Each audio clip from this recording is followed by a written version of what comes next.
Welcome to the Joy Lab podcast, where we help you uncover and foster your most joyful self.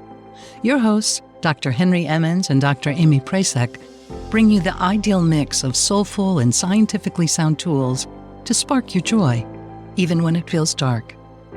When you're ready to experiment with more joy, combine this podcast with the full Joy Lab program over at joylab.coach. Well, welcome everyone. Amy here, just me, and we are continuing our conversation from last episode about imposter phenomenon, unfortunately better known as imposter syndrome. So you may want to head back to last episode to understand why I hate that term, imposter syndrome, maybe to get a better hold of what we're digging into. But here's a bit of a summary. I think this will help. Imposter syndrome is a myth. You do not have a syndrome. You are not broken. Imposter phenomenon is a better term that identifies these imposter-like feelings that get stirred up because of a variety of contributors, variables, factors, whatever you want to call them. And these are the things that feel like that increase these imposter feelings. And we're going to get into those top factors today. 6 of them, I think we're going to name. I'll order them from least impactful to most impactful. And I am assembling a large and diverse body of research really here to do this. So it's just not as methodologically sound as I'd like or objective as I'd like, but I'm going to do my best. So feel free to just be open to these factors and see which one is more true for you. So number 6, you're experiencing anxiety, and that's okay. So much of the research on imposter phenomenon is really talking about anxiety. And as we say here, anxiety is not a weakness. It is something we can work on. That's a lot of what we do in Joy Lab and over at Natural Mental Health. And so this really is a very significant contributor to imposter feelings, probably one of the most impactful. Maybe it should be one, but it's also a consequence of really all of the other factors we're going to talk about today. And so I think it's really helpful to just put it right here, set the stage so that we can kind of carry it out into and see it in the next factors that we're going to talk about. So let's do just that. Number 5, you don't know, and that's okay. So you don't have imposter syndrome, you don't know, and that's okay. Let's back way up then to talk about this. So assuming that you don't know what you're doing in a particular context, or you don't have the abilities, you lack the skills or the knowledge.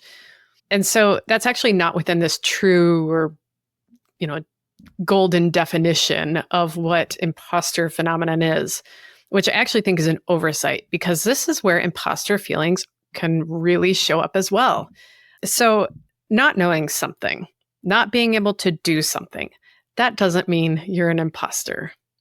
It's part of being human and part of learning and continual practice that is necessary in this life.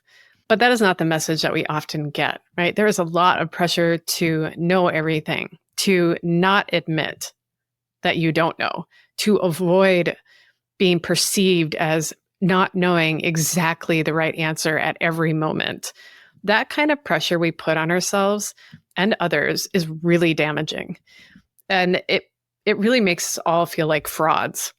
And that's the least of the negative impacts, I think. So one of the strategies here is to really practice some self-awareness and some self-compassion to identify the areas where you can grow and then offer the compassion to help yourself do just that. And I'll link to some tools to do that in the show notes. And even more specifically, there's a really helpful concept to explore that's called intellectual humility. And we've talked a bit about that in some episodes, and I will link to that as well. So a little bit outside of imposter phenomenon as it's defined, but I think it's really important to know that imposter feelings can show up in that space where, we might not know, and that's okay. And to try to find some comfort in that space of uncertainty. Number 4, you don't have imposter syndrome. you are an introvert in an extroverted world. Now, this might not be true for you, but nonetheless, take a listen. We reward extroversion in US culture, and it is not a good thing.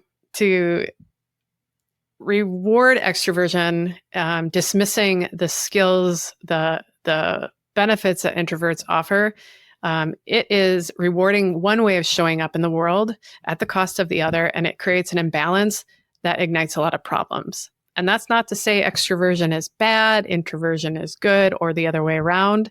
Those are two ways of just kind of moving in the world and within this massive spectrum, right? So, but here's how it relates to imposter feelings. If you lean more toward introversion, then you may tend to keep pieces, aspects of yourself more hidden from the external world, which isn't a bad thing. But according to some research, that can increase your feelings that the outside world doesn't really get you, that you're not seen for who you are. And that can be a big piece of having these imposter feelings. We feel fraudy, like we're not really showing up as our true selves, particularly when extroversion is rewarded. We may feel like our tendencies of introversion are wrong. We're not meeting that expectation of extroversion. So if that feels right for you, here's what you can do to have some control until we rebalance our society here with how we treat extroversion and introversion. So check in and see if there are more ways to share more of yourself with others in ways that nourish you. And that's, again, not to give unfair or give into this unfair pressure of having a culture that rewards extroversion, but it is an invitation to open up, to reveal your introverted self and your interests, and pick the folks who you want to share that with in ways that you can then feel supported as you share who you are. Now, if you don't know if you're introverted or extroverted, head it over to the show notes. I'll give you some tools over there. Ambiverted, it's a whole spectrum of vertedness. All right, number 3, you don't have imposter syndrome. You are instead more motivated to perform than you are motivated to learn. So we're digging in even more now.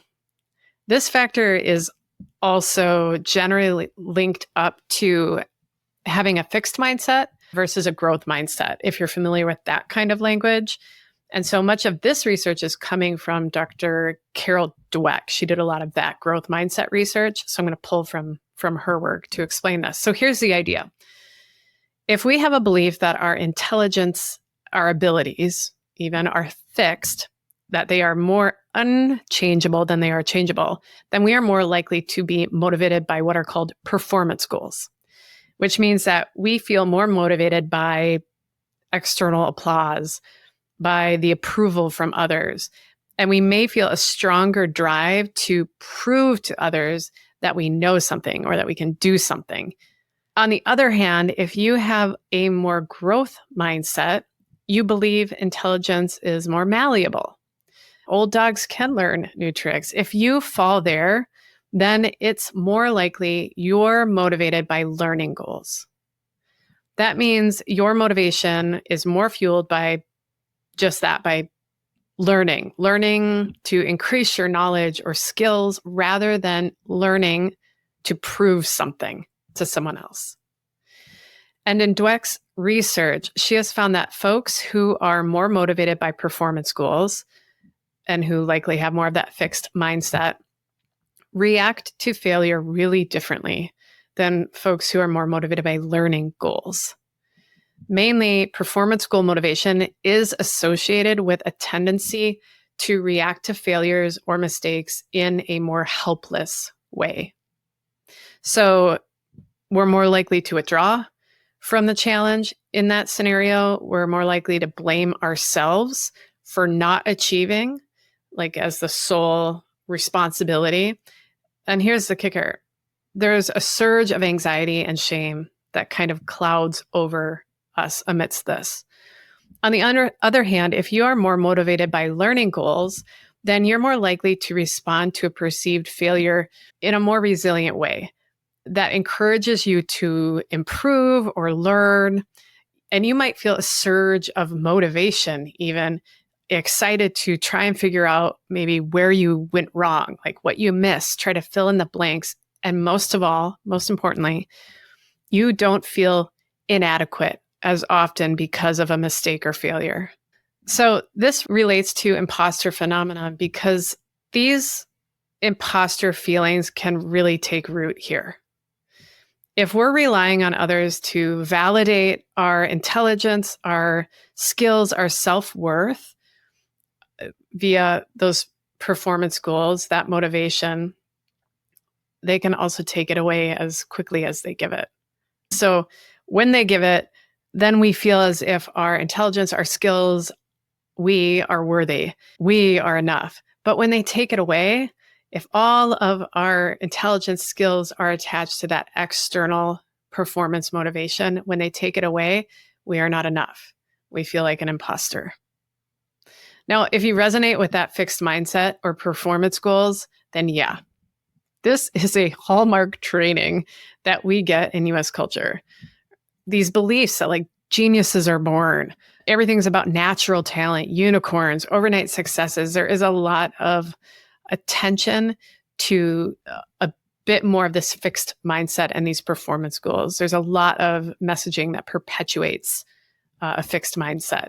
So a good place to work on this is actually in our element of curiosity here at the podcast and the Joy Lab program.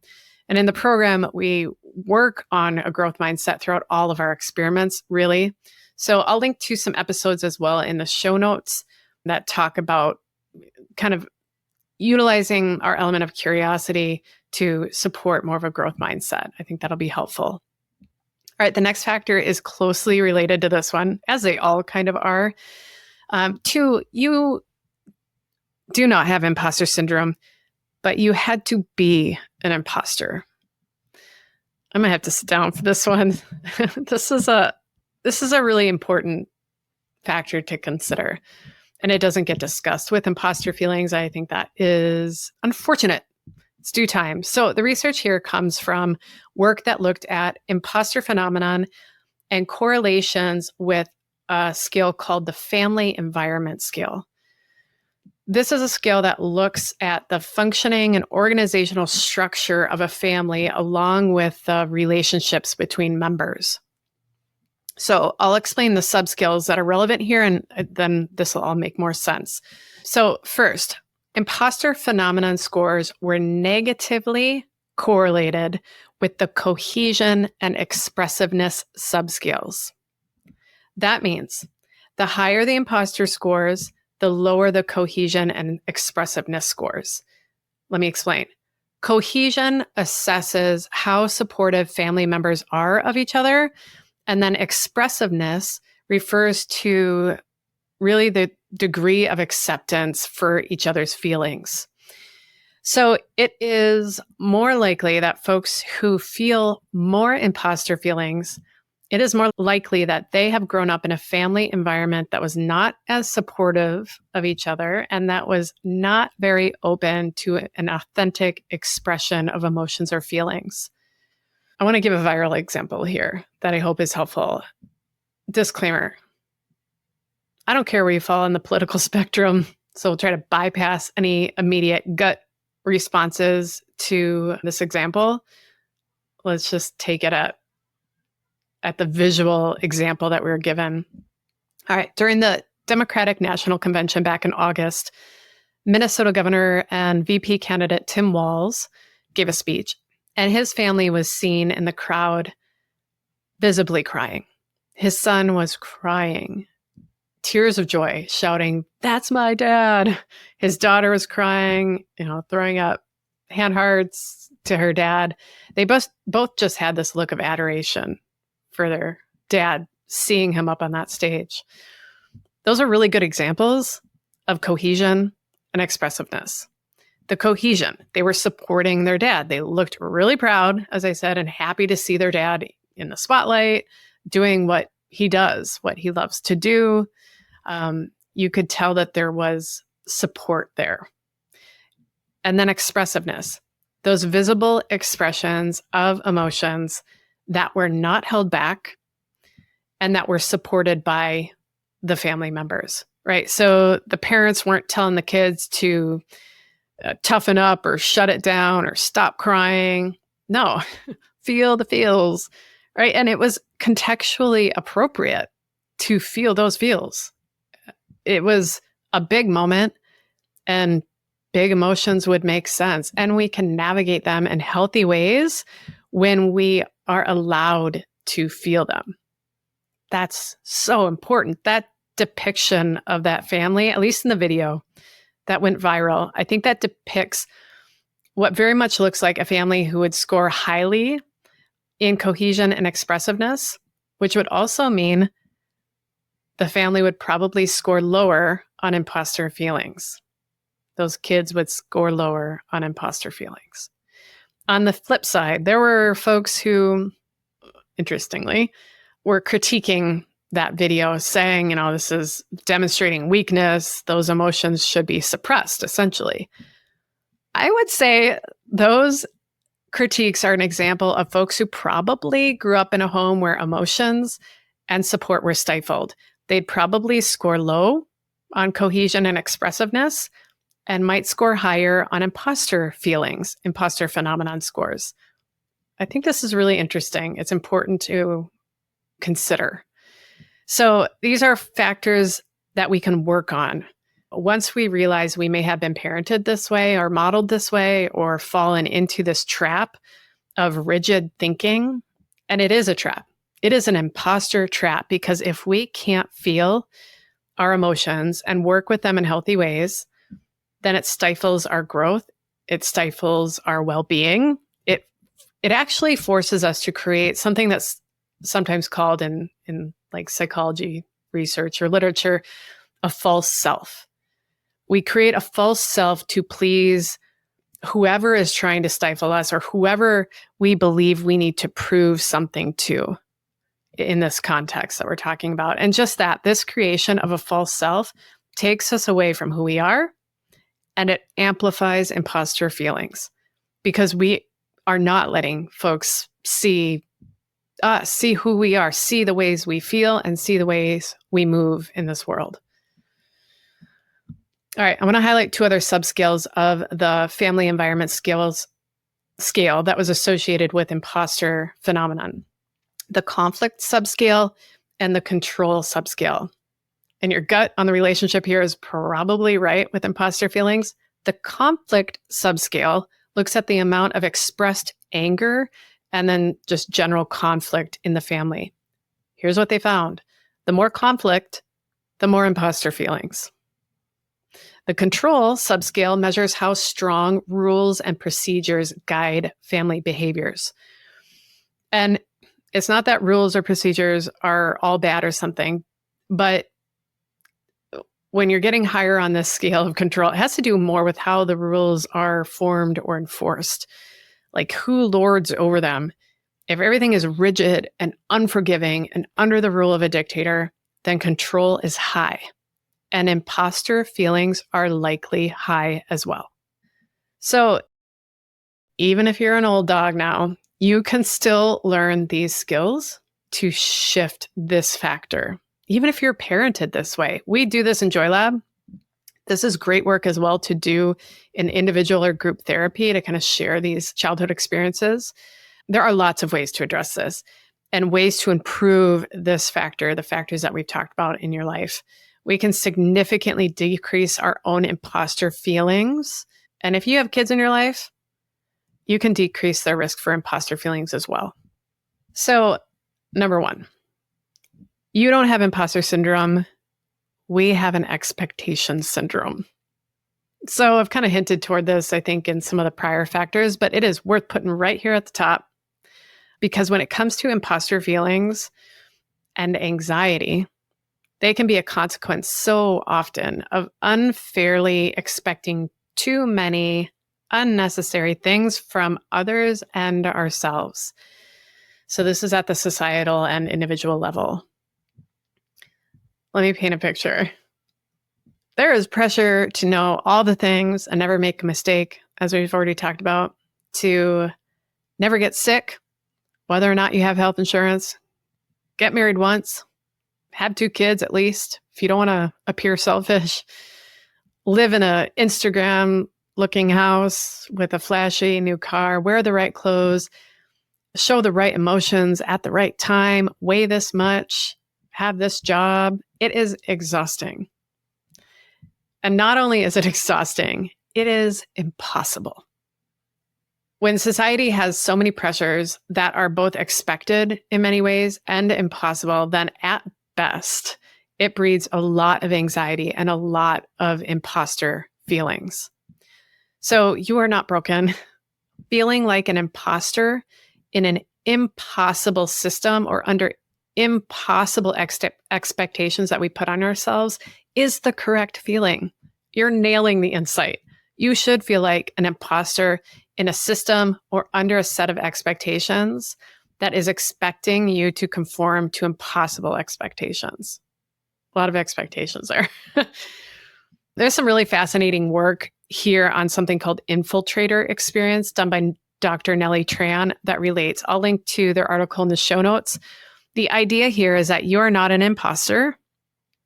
Instead, you might be feeling the tension of coming into a space that is too rigid in expectations, in culture, in thought, practice, and you might be coming in, maybe looking different, thinking in a different way, and the culture demands you conform in unrealistic and unnecessary ways. That's part of what I think was happening actually in the original research on imposter phenomenon with Doctors Clance and Imes. I think that was an element that was happening there.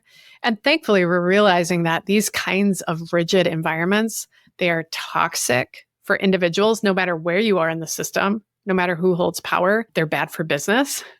If we're thinking about corporate culture, those systemic expectations obviously need an overhaul, or the way we perpetuate them through our messaging, through social media, through marketing, and also our unfair expectations on ourselves. Those need an overhaul too.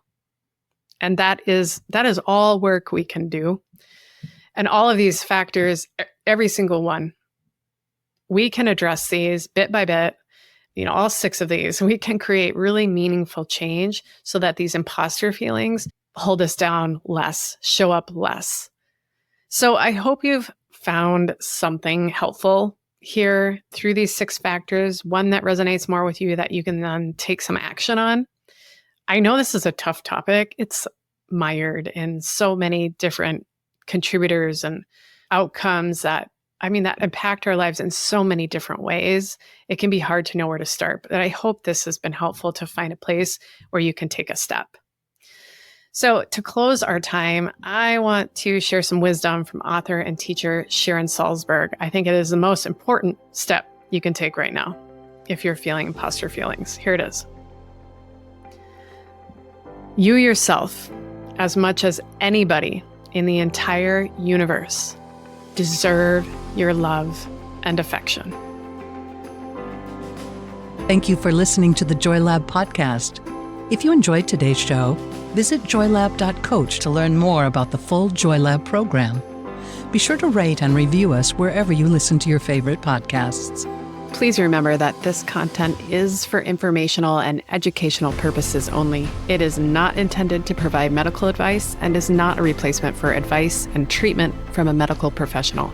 Please consult your doctor or other qualified health professional before beginning any diet change, supplement, or lifestyle program. Please see our terms for more information.